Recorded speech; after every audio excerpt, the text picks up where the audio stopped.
For years, I gave up everything, my time, my dreams, my sanity, just to keep him comfortable. I thought if I loved him hard enough, he'd stop treating me like a burden, but instead, he treated my loyalty like a doormat. He mocked my sacrifices, laughed behind closed doors and told her, "She'll never know. She always believes me." That was the moment I woke up. Not with rage, but with resolve. Hi, my name is Claire, and this is the story of how I stopped being the woman who begged for love and became the woman who took back her life. He said he was running an errand. That's what he told me, standing in the kitchen, holding his car keys, not even looking me in the eye. It was 6:37 p.m. on a rainy Thursday, and I remember that because the spaghetti had just started boiling, and my son had asked me for help with his homework. "Back in 30, he mumbled, grabbing his jacket. No kiss, no goodbye. Just those words. But 30 minutes passed, then 60. And by the time 2 hours had gone by and I hadn't heard a word, something inside me shifted, snapped, maybe. I had spent the past 7 years of my life building a world with this man. Every birthday, every scraped knee, every late-night grocery run. I played nurse when he was sick, cheerleader when he needed support, and therapist when he needed someone to dump his stress on. I wasn't just his wife, I was his everything, at least that's what I told myself. But something had felt off lately. The long showers, the changed passwords, the silence during dinners. I'd been pretending not to notice, because I loved him, because we had a child, because I was afraid of the answer. That night, I stopped pretending. I grabbed my coat, got in my car, and followed the silent dread in my gut. I wasn't expecting to see what I saw. I think part of me hoped I was overthinking it, that I was just paranoid, that I was just tired and emotional. But I wasn't. I saw his car, parked outside her house, the same woman he told me was just a coworker, the one whose name he never mentioned unless I brought her up, the one who liked every one of his Instagram photos but never followed me back. I parked across the street. My hands were shaking, but my eyes were steady. I didn't cry.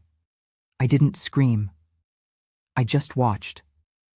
I watched him walk to her door, knock, twice, and walk in without hesitation, like he'd done it 1,000 times before, like I didn't exist. I sat there for 23 minutes, and in those 23 minutes, I remembered every moment I had dimmed my light so he could shine, every time I'd forgone a job offer, a trip, a dream, because he needed me more. I remembered the first time he forgot our anniversary, the second time he blamed me for his bad mood, the 10th time I apologized for something he did wrong, just to keep the peace. And still, I stayed. I kept pretending. I thought if I gave more, loved harder, waited longer, he'd finally come around. But he never did. That night, watching his silhouette through her window, something inside me broke, but not in a way that left me weaker. It was the kind of break that sets the bones right, the kind that makes you feel pain and clarity. And suddenly I didn't feel like a wife. I didn't feel like a victim. I felt like a woman who had been lied to one too many times, a woman who had poured herself into someone who didn't even try to hold her. I drove home slowly. I didn't want to walk in and cause a scene in front of our son. I didn't want to be impulsive. I wanted to be strategic. Because that's the thing about betrayal. It can either destroy you or sharpen you. And I had spent too long being destroyed. Now, I was ready to sharpen. This story isn't just about a man who cheated. It's about a woman who finally saw the truth and chose to stop pretending. And once I stopped pretending, I realized I was more dangerous than he had ever imagined. When he walked through the door later that night, he didn't look guilty. He looked tired. Tired like he'd just finished something draining, like maybe hiding a second life was starting to wear on him. "Got caught up at the gas station," he said, slipping off his shoes, shaking his head like the traffic had been the real enemy of the evening. "Some idiot blocked the pump." I didn't say a word. I just nodded, smiled a little, and turned back to the sink where I was washing the same plate I had already washed 3 times. He kissed our son on the head, sat down on the couch, and turned on the game like it was any other Thursday, like he hadn't just walked out of another woman's house and stepped back into mine. I stood behind him for a long moment, just watching, just breathing. He didn't flinch. That's when I knew. This wasn't a one-time thing. This wasn't some slip-up or a moment of weakness. This was a pattern, a quiet, calculated lie woven into the fabric of our life. I began to notice things I had ignored before because I wanted to ignore them. His second phone line, for work, the last-minute conferences, the cologne I didn't recognize, the sudden gym obsession. They were all signs, obvious ones. And I had chosen blindness because the truth would demand action, and I hadn't been ready. But now I was. I started checking his bank statements, and they practically screamed the truth. Hotel charges in the middle of the day, Uber rides that started far from his office and ended nowhere near it. Expensive dinners on random Tuesdays. He wasn't even trying to cover his tracks anymore. That's what got me. It wasn't the betrayal, it was the carelessness. He didn't think I'd notice. Or maybe worse, he didn't think I'd do anything. Even if I did. And honestly, he was right. I had trained him that way. I had trained him to believe I would swallow every excuse, that I'd prioritize keeping the family together over my own sanity, that I'd nod and smile and accept crumbs while he feasted elsewhere. But not this time. This time, something deeper had shifted. It wasn't just heartbreak, it was humiliation. Because now, I realized that while I was packing his lunch and folding his laundry, he was building a new life somewhere else and using our life as the mask.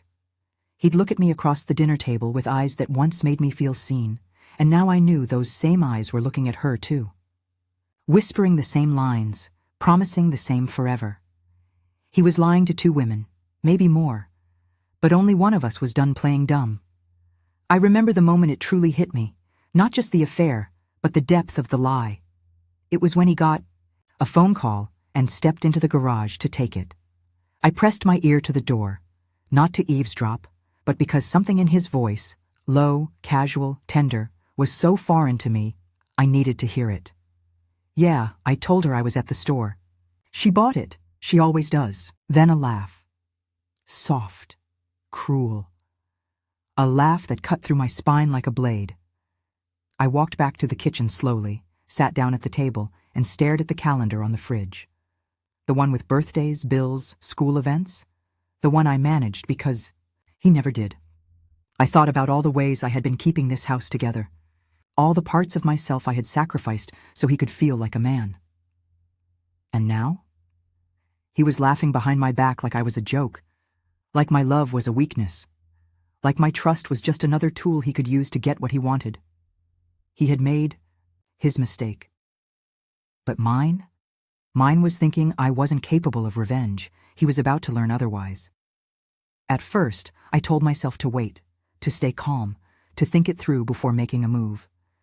But every time I looked at him across the dinner table, every time I folded his shirts, every time I picked up his dry cleaning like some unpaid assistant to his double life, I felt something start to boil under my skin. This wasn't just about a man cheating. This was about being erased. I wasn't just a wife anymore. I was a placeholder. A quiet body keeping the house warm while he built something better in secret. Every fake errand, every late night at work was a silent message. You don't matter anymore. But I did. God, I did. Not just to myself, but to the little boy upstairs who called me Mom. To the life I had fought for. To the younger version of me who gave up promotions, friendships, and dreams just to make sure this man had someone clapping for. Him at every finish line. And now I was supposed to stay quiet? Walk away quietly while he spun his lies and smiled in family photos? No, because this wasn't just his betrayal. It was his gamble. He gambled on the fact that I wouldn't fight back. He thought I was too soft, too polite, too afraid to ruin our perfect image. But what he didn't understand, what he never understood, is that love doesn't make me weak. It makes me dangerous. He put our son's future on the line. Every dollar he funneled into dinners and hotel rooms could have gone toward college, toward security, toward the life we promised to build. And me? I was tired. Tired of performing like everything was okay while my world bled from 1,000 tiny cuts. I thought about our wedding day, the vows he made, the tears in his eyes as he promised forever. And I realized those vows weren't broken, they were abandoned. He walked away from us long before I found the proof. And the worst part? He didn't even care if I found out. He was done pretending long before I was. So I stopped pretending too. I stopped pretending I didn't see the lipstick stain on his shirt. Stopped pretending I didn't hear him whisper someone else's name in his sleep. Stopped pretending that his distance wasn't deliberate. He was betting on my silence, counting on my loyalty to keep him safe while he danced with infidelity. But I wasn't loyal to him anymore. I was loyal to the woman who looked at herself in the mirror and asked, "Is this all I'm worth?" I was loyal to the mother who stayed up late doing homework with our son while he texted someone else under the table. I was loyal to the fire that had been dimmed inside me for years, waiting, burning, for a reason to rise. And now I had one. I began documenting everything, quietly, smartly. Bank statements, text records, every suspicious charge, every unaccounted hour. I started learning about community property laws and how affairs can impact custody. Because this wasn't just about hurting him back. It was about taking everything he thought he could steal, my dignity, my future, my control, and showing him I still owned it all. He may have started this war, but I was going to finish it. The stakes were no longer just emotional, they were generational. If I stayed silent, I was teaching my son that betrayal is something we accept. That women must shrink and smile while men lie and cheat. But if I stood up, if I fought, I was teaching him that love isn't weakness, it's strength, and strength doesn't stay quiet. So I kept my head down, played the role, smiled at the right times, laughed when I had to. But beneath the surface, I was building something, a case, a strategy, a reckoning. And soon he would learn. The woman he thought was blind was just waiting for the right moment to open her eyes and burn everything down. I didn't confront him right away. I didn't scream. I didn't cry. I didn't hurl his clothes into the front yard like some made-for-TV drama. No, what I did was far more dangerous. I started listening. Really listening. I watched his routines, memorized his patterns. I learned the rhythm of his lies like a melody I could finally hum in tune with. He always had a story ready about why his shirt smelled different, why he came home with glitter on his sleeve, why he locked his phone the second he walked in. And, while he spun his stories, I smiled and nodded, because the only way to beat a liar is to let them think they're winning. I got smart. I created a new email address, one he didn't know about. I used it to sign up for a cloud storage system, and I started uploading everything, screenshots, photos, voice memos. Every time he slipped up, I documented it. I kept a journal too. Not the kind with a lock and a flowery cover. No, a digital one, time-stamped and secured. I took pictures of his credit card receipts, copied down license plates, even synced his phone's GPS when he left it logged in on our shared laptop one night. I wasn't just a wife anymore. I was a quiet, patient storm. And storms don't warn you. They build slowly, then strike hard. The more I uncovered, the more I understood that this wasn't a fling. This was a full-blown affair, one with dinners and sleepovers and pet names, one with promises that I was sure he once whispered to me. But I didn't feel jealous anymore. I felt focused. I made an appointment with a divorce attorney, quietly, during my lunch break. I brought everything, every piece of evidence. She flipped through it all and looked at me like I wasn't a woman on the edge. I was a woman with a plan. She said, "You're 10 steps ahead. Most women wait until they're broken. You waited until you were ready." And I was. I was so ready. I also reached out to an old friend, someone who worked in IT. I asked him, purely hypothetically, how one might recover deleted messages or track secret apps. He didn't ask questions, just handed me the tools. With those, I found the vault. A hidden folder buried on his phone behind a calculator app. Inside, hundreds of texts, photos, and even voice notes, laughing, planning, mocking me. Mocking me. There was a video, one I'll never forget. Her, in our kitchen, sitting on my stool, sipping wine out of the glass, said I bought on our honeymoon. And him, behind the camera, whispering, "She'll never know." But I did. And now I knew everything. I began shifting money quietly. Not illegally, just responsibly. I opened an account in my name, diverted part of my paycheck. I met with a financial advisor and started documenting household contributions. I took inventory of every asset we had, joint accounts, retirement funds, even our son's college savings, because he had made this personal. So I was going to make it legal. Meanwhile, I didn't say a word. I kissed him goodnight. I packed his lunches. I pretended I didn't know that when he said staff meeting, he really meant sneaking into her apartment. Let him laugh. Let him believe he was fooling me. Because the best kind of revenge is the one they never see coming. And when it lands, it leaves them breathless. I picked a date, exactly 30 days from that moment. I circled it in my private calendar and wrote 2 words in red ink. No more. No more excuses, no more pretending, no more giving without receiving. This plan wasn't about rage. It was about reclamation. I wasn't out to destroy him. I was out to reclaim myself, my peace, my power. He took my trust and turned it into a joke. I was about to take his lies and turn them into a weapon. Not with fists, not with tears, but with truth. And the truth is the most powerful revenge of all. I didn't realize how many pieces of myself I had lost until I started putting them back together. Every step I took in silence, every document I saved, every appointment I made behind his back, it wasn't just strategy. It was survival. It was me reclaiming my breath after years of holding it in. And now the plan was in motion. I started with our home. We were both on the deed. That mattered. But what mattered more was proof. Proof of who paid what, when, and how often. I went back through 5 years of bank statements, highlighting every mortgage payment I had made on my own, every utility I had covered when he was tight on cash, every grocery bill I paid while he was dropping money on dinners with her. I created spreadsheets. I color-coded them. Because if this was going to court, and I knew it was, I wasn't walking in there with tears. I was walking in with facts. Then came the child custody prep. Our son meant everything to me. I wasn't about to let him grow up thinking betrayal was normal. But I also knew how courts worked. Documentation was everything. I began journaling every moment that proved I was the stable parent, school pickups, doctor visits, teacher meetings. I saved every email. Took screenshots of every night he was working late while I stayed home helping with spelling tests. He was clocking out as a father, and I was collecting the receipts. The more I documented, the more I realized how absent he really was.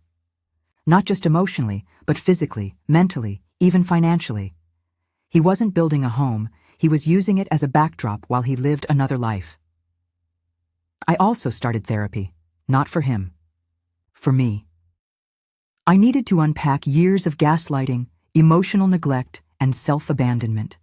I needed to remember who I was before I became his convenience. And slowly, session by session, I began to find her again. The girl who once wanted to start her own business. The woman who used to laugh without checking someone else's reaction first. The mother who deserved partnership, not punishment. As my strength grew, so did my clarity. I reached out to a private investigator, not to spy, but to verify. I didn't want speculation. I wanted cold, hard truth. He delivered within 2 weeks, timestamps, photos, even receipts.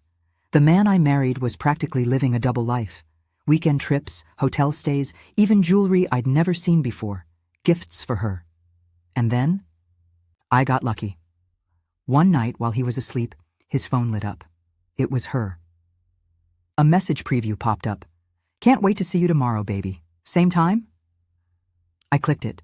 My heart didn't race. My hands didn't shake. I simply took a screenshot and emailed it to my private folder. Evidence. That's when I knew I had everything I needed. I began prepping for the confrontation, but not in the way you might think. No yelling, no accusations. I wanted precision. I wanted finality. So I spoke to my attorney, and we drafted everything: divorce papers, custody agreements, asset divisions.